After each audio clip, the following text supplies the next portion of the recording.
ये जो सैकड़ों लोग यहाँ आए हैं, ये 1960 से लगातार पिछले 66 वर्षों से पंतनगर के निकट जो नेशनल हाईवे के किनारे संजय कॉलोनी और मस्जिद कॉलोनी के नाम से एक आबाद क्षेत्र है जिसमें रहते चले आ रहे हैं और इनकी तीसरी या चौथी पीढ़ी यहाँ रह रही है लगातार। और ये लोग जहाँ भी मजदूरी मिल जाती है, चाहे विश्वविद्यालय मिल जाए या कहीं बाहर मिल जाए, ये अपना कारोबार और काम करते हैं। अचानक इनको परसों या 4-5 दिन पहले 13 तारीख को पंतनगर कृषि विश्वविद्यालय द्वारा एक नोटिस जारी कर दिया गया कि कोर्ट का एक जनरल आदेश है कि सरकारी भूमि पर कोई बैठा हो तो उसको खाली किया जाए, इसलिए आप खाली कर दीजिए। इन लोगों का ये कहना है कि पंतनगर कृषि विश्वविद्यालय की भूमि नहीं है। दूसरा, पंतनगर कृषि विश्वविद्यालय जो 1960 से यहाँ स्थापित है, तब से लेकर आज तक 26 और उधर 40 यानी 66 वर्षों में कभी भी पंतनगर विश्वविद्यालय ने उस भूमि पर क्लेम नहीं किया। ये कहा गया कि एयरपोर्ट बन रहा है, उसमें आवश्यकता है। एयरपोर्ट अथॉरिटी का भी कहना है कि उन्हें इस तरफ इसकी आवश्यकता जमीन की नहीं है। मेरा साफ साफ कहना है कि कुछ कांग्रेस के नेता इन्हें गुमराह कर रहे थे कि पंतनगर कृषि विश्वविद्यालय के बोर्ड में पास हुआ है। झूठी बात है। अभी मैं कल तिलकराज बेहड़ को सुन रहा था, वो कह रहे थे मस्जिद कॉलोनी में जाकर के कि बोर्ड से पास हुआ है, राजेश शुक्ला को इस्तीफा देना चाहिए। मैं कह रहा हूं अगर बोर्ड से पास हुआ होगा, चैलेंज करता हूं तिलकराज बेहड़ आपको, अगर बोर्ड से पास हुआ होगा, बोर्ड में एजेंडा आया होगा और पास हुआ होगा, मैं इस्तीफा दूंगा। और अगर बोर्ड में नहीं आया हुआ, बोर्ड से नहीं पास हुआ होगा, तो बताओ तिलकराज बेहड़ तुम किस दिन इस्तीफा दोगे? बताओ, डेट तय कर दो, सूचना के अधिकार में निकलवाओ कि बोर्ड के किस एजेंडे में पास हुआ है। ये बोर्ड का विषय ही नहीं है। बोर्ड तो पंतनगर कृषि विश्वविद्यालय के अंदर जो कर्मचारी काम करते हैं, उनका वेतन, उनकी नियुक्ति, उनकी नौकरी, उनके विषय में निर्णय लेता है। बोर्ड से पूछकर जमीन कभी नहीं ली गई। जब यहाँ इंडस्ट्री बसाई गई तब भी बोर्ड का निर्णय नहीं, ऐसा सरकार ने सीधे निर्णय लिया था। बोर्ड ने कभी नहीं कहा कि यहाँ सिडकुल बनाओ। मेरा साफ साफ कहना है कि लोगों को गुमराह करने की आवश्यकता नहीं है। इनकी सच्ची लड़ाई लड़ो। सरकार से गाली गलौज करके, मारा मारी करके नहीं मिलेगा। सरकार से मिलकर बात करके सच्चाई सामने बताकर लड़ना पड़ेगा। जैसे कांग्रेस के इशारे पर नगला को उजाड़ने के लिए रिट डाली गई थी, याद करो, वो रिट डालने वाले कांग्रेस के वर्कर थे और उन्होंने कोर्ट को गुमराह कर दिया था कि पीडब्ल्यूडी में बैठे हैं, वन भूमि में बैठे हैं, तराई स्टेट फॉर्म में बैठे हैं, और ये कह करके उजाड़ने का आदेश करा लिया था। हम लोगों ने न्यायालय में भी वकीलों के माध्यम से सारी बात रखी और तथ्य रखे, और सरकार के सामने भी जाकर तथ्य रखे। उन्होंने दिखाया कि पीडब्ल्यूडी कहाँ तक है, वन भूमि कहाँ तक है, कौन सी जगह कहाँ है। और उसका नतीजा हुआ कि हाई पावर कमेटी बनी कमिश्नर की अध्यक्षता में, तब किया। और उस समय तिलकराज बेहड़ जी चुनाव लड़ने आ रहे थे यहाँ, जब मैं विधायक था। बोले राजेश शुक्ला जो कर रहे हैं मैं साथ हूँ, यही कहा था, सामने नहीं आए थे। आज जब एमएलए हो तो क्या मेरे भरोसे एमएलए हो? आपको जनता ने विधायक बनाया है, मुझे हटाकर। आपकी भी जिम्मेदारी है। आप ये कह के नहीं छूट सकते कि राजेश शुक्ला करें। राजेश शुक्ला को तो जो करना करना, राजेश शुक्ला अपने और अपने साथियों भरोसा करता है। मैं आप लोगों के साथ मिलकर करूंगा, मैं लड़ूंगा। मैं तिलकराज बेहड़ के भरोसे राजनीति नहीं करता, लेकिन तिलकराज बेहड़ बताएं कि वो किसके भरोसे राजनीति कर रहे हैं। क्या भाजपा के भरोसे? क्या भाजपा के पूर्व विधायक राजेश शुक्ला के भरोसे? क्या सड़क बनाकर मैं लाऊं, पुल बनाकर मैं लाऊं, लोगों को बचाने का काम मैं करूं, सारे काम मैं करूं? वो केवल माला पहनने के लिए है क्या? केवल माला पहन करके और हर 1 तारीख को विधायक की तनख्वाह लेने के लिए है क्या? आप बताइए। जो आप लोग मजदूर लोग हैं, बहुत लोग काम करते होंगे, काम करते हो तो जो काम करता है उसको तनख्वाह मिलती है कि काम तुमको तनख्वाह किसी और को मिलती है? ऐसा होता है क्या?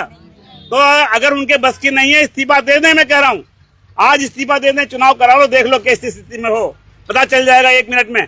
अभिमान हो गया है, एक चुनाव जीत गए हो, अहंकार हो गया है। अहंकार में जनता को भी अपमानित करने का काम करते हो। कहते हो अब कि हम 20,000 से हराएंगे, 30,000 से हराएंगे। इतना अहंकार तो रावण का नहीं रहा, तुम्हारा क्या रहेगा? 2-2 बार यहाँ से हारने के बाद बड़ी मुश्किल से ये कह के कि मेरी तबीयत खराब है, मेरा आखिरी चुनाव मुझे जिता दो। लोगों ने सहानुभूति करके जिता दिया। अब जीत गए तो आज जनता के काम करने की बजाय हर बात में गाली। मैं इनसे पहले गया वहां, उन्हें जाना चाहिए था। मैं गया संजय कॉलोनी और जाकर के मैंने लोगों से कहा था उस दिन, इस पर राजनीति नहीं होगी, इसको मिलकर लड़ा जाएगा, सब लोग साथ आए। बेहड़ जी भी आए, मैं उनका साथ दूंगा, मैंने कहा था, याद करो। लेकिन अगले ही दिन वहां जाकर के उन्होंने मेरे इस्तीफे की मांग कर दी, अंट संट बोला, झूठ बोला, गुमराह करने का काम किया वहां के लोगों को। ये झूठ की राजनीति और गुमराह करने की राजनीति बहुत दिन चलने वाली नहीं है बेहड़ जी। अगर सच्चाई ये है कि विधानसभा में 4 साल से मामला चल रहा है, एक बार भी अगर आपने संजय कॉलोनी और पंत मस्जिद कॉलोनी के मामले पर अड़ गए होते वहां विधानसभा में, तो आप करा कर लाते। मैं विधायक था, मैंने वहां से हवाई अड्डा ही हटा दिया था, वहां से पहुंचा दिया था आपका आनंदपुर के किनारे। लेकिन पूछना चाहता हूं कि मेरे हटने के बाद किन लोगों ने उस हवाई अड्डे को वापस वहां पहुंचाया, जिससे हल्दी उजाड़ी गई, जिससे इतने हमारे इतने भवन वहां हटाए गए, पंतनगर यूनिवर्सिटी के कई बिल्डिंगें हटाई गई, और आज हमारे गरीब भाइयों के ऊपर भी एक खतरा खड़ा कर दिया गया है। लेकिन राजेश शुक्ला जिंदा है। राजेश शुक्ला संघर्ष करो। अभी मैं हारा जरूर हूँ, हार जरूर गया हूँ, लेकिन मर नहीं गया हूँ। अगर मेरी मौत भी आए तो मैं कहना चाहता हूँ कि संजय कॉलोनी की तरफ जो बुलडोजर बढ़ रहा हो, उसके नीचे आके भले मेरी मौत आ जाए, मेरे जीते जी एक ईंट नहीं उखड़ने पाएगी। ये मैं कहने के लिए आज आपके बीच आया हूँ, और मैं कहने आया हूँ, इस लड़ाई को राजनीतिक लड़ाई मत बनाओ बेहड़ जी, बहुत जगह लड़ने के लिए है। इन गरीबों के कंधे बंदूक रख के मत दागो, इनको गुमराह मत करो, इनकी आड़ में रोटियां मत सेको, इन्हें भड़काओ मत, सच बताओ। सच ये है कि यही सी रुद्रपुर में जब झील बना रहे थे आप, जिसकी कोई आवश्यकता नहीं थी, उस झील में भी खेड़ा के गरीब हिंदू मुसलमानों को उजाड़ने का काम शुरू हो गया था। उस समय राजेश शुक्ला विधायक नहीं था, लेकिन जब तुम्हारा बुलडोजर आया था, उस बुलडोजर के आगे मैंने खड़े होकर रोकने का काम किया था, और मैंने कहा था यहाँ इतनी बड़ी झील की आवश्यकता नहीं है जिसमें सारे खेड़े को उजाड़ दिया जाए। आपको याद होगा। मैं आज भी कह रहा हूँ कि आप एक बस्ती बताएं जिसको आपने बचाने का काम किया हो आज तक पूरे क्षेत्र में। बेहड़ को मैं चैलेंज कर रहा हूँ, एक आबादी बचा दें, एक गांव का नाम बता दें जिसको बचाने का काम किया हो। उनकी सरकार में भी हमेशा लोग उजाड़े गए, और जब विरोध में भी रहे वो, उन्होंने कभी आवाज नहीं उठाई। संजय कॉलोनी इसलिए जाना पड़ा क्योंकि जब मैं चला गया वहां, मीडिया ने कहा, अखबारों ने कहा कि जो हार गया विधायक वो पहुंच गया आंसू पहुंचने, और जो जीता विधायक नहीं पहुंचा। इस शर्म के मारे जल्दी से पहुंचे वहां कल, और पहुंच करके उन्होंने केवल और केवल कोई ढंग की बात नहीं की, कोई कायदे की बात नहीं की, कोई रास्ता नहीं बताया, कोई रणनीति नहीं बनाई, कोई विचार नहीं दिया, केवल आप लोगों को मेरे खिलाफ भड़काने का काम किया। क्या मैं आपका दुश्मन हूँ?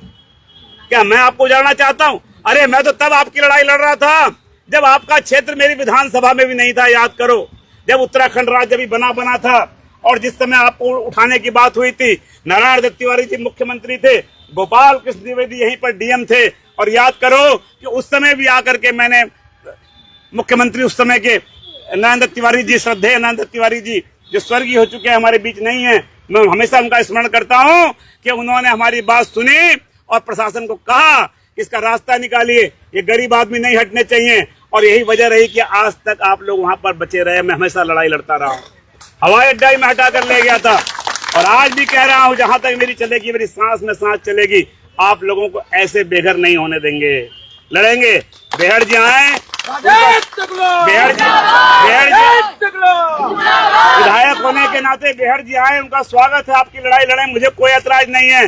लेकिन वो नहीं आए तो उनके नाम पर विधवा विलाप हम नहीं करेंगे, उनके नाम पर हम चिता पे जाके नहीं जीते जी बैठ जाएंगे, जीते जी संघर्ष करेंगे, अपने लोगों को हर हाल में बचाएंगे, हर दम पर बचाएंगे। उनके लिए मैं कहना चाहता हूं, अभी हम लोग मेरी प्रशासन से बात हुई है, अभी हमें ज्ञापन दे रहे हैं, और ज्ञापन में मेरा कहना है कि सुप्रीम कोर्ट का बड़ा क्लियर कट आदेश है, यदि कोई व्यक्ति कहीं समाज को 7 वर्षों से बैठा हुआ है, उसको हटाने की आवश्यकता नहीं है।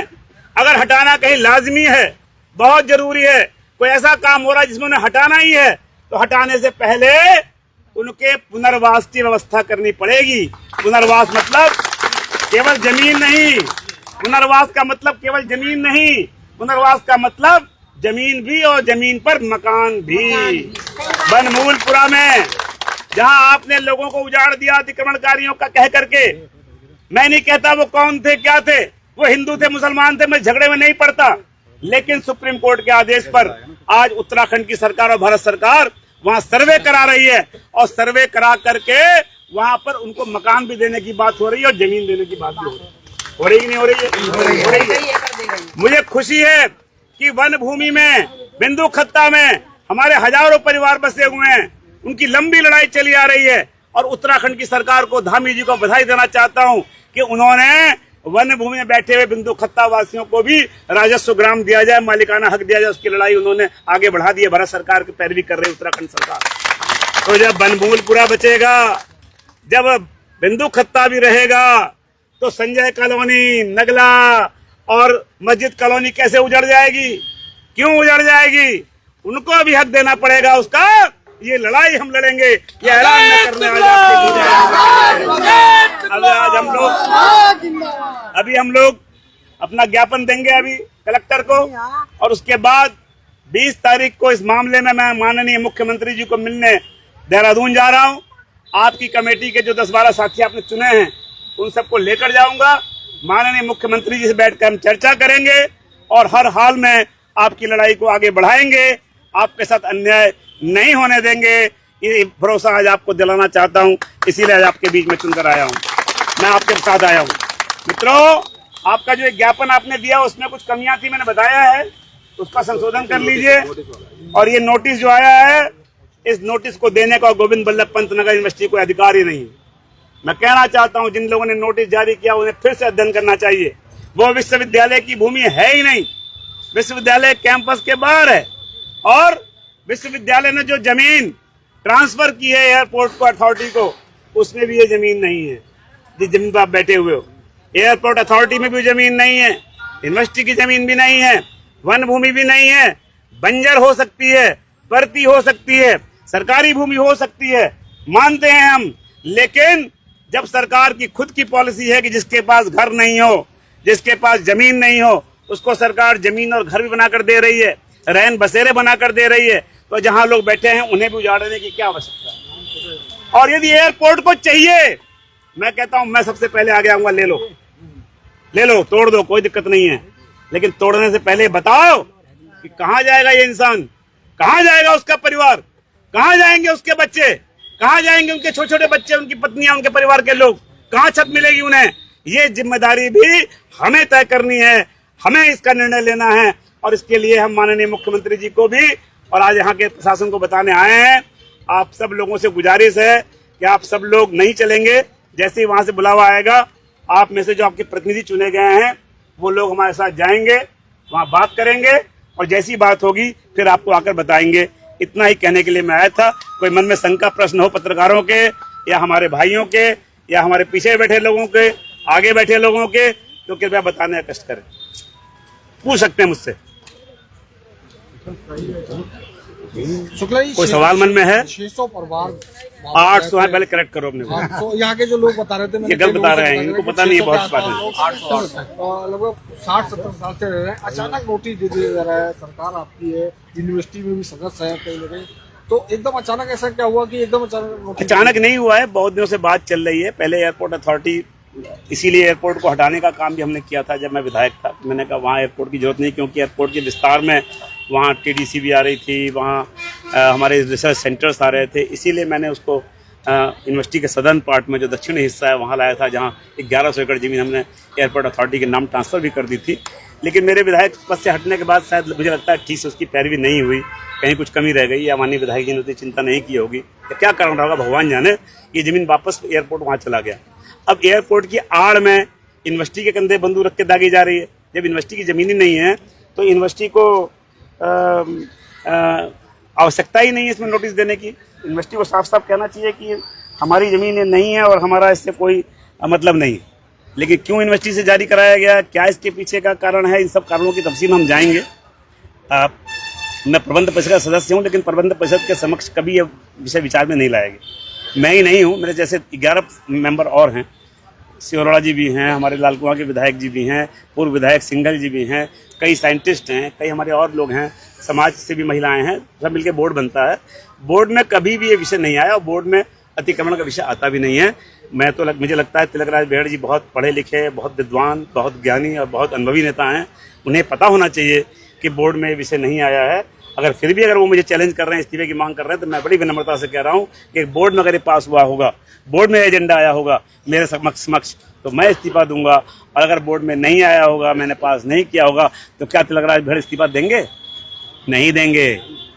इतना दम नहीं उनके अंदर, ये कहना चाहता हूं।